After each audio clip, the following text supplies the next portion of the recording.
Sabi niya, I know what I'm doing. Sabi ng Panginoon, parang ganito, pag hindi mo na nangyayari, Lord, ano nangyayari? Sabi Lord, alam ko ang ginagawa ko. Sabi ng Panginoon. Sabi niya, I have it all planned out. Nakaplano na lahat eh.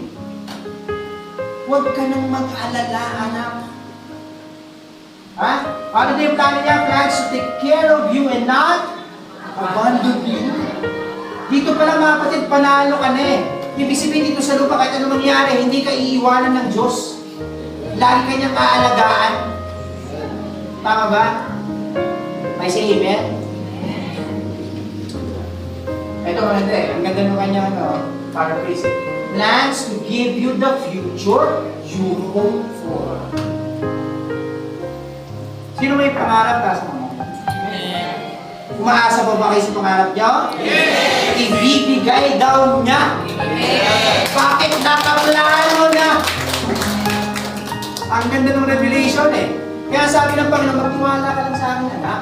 Kasi yung buhay mo tapos na sa akin eh. Ngayon, nakakaroon ng tagal o tumatagal pag gusto mo sa plano mo. Sabi ni Lord, kanan, kanan. Kaliwa ka naman.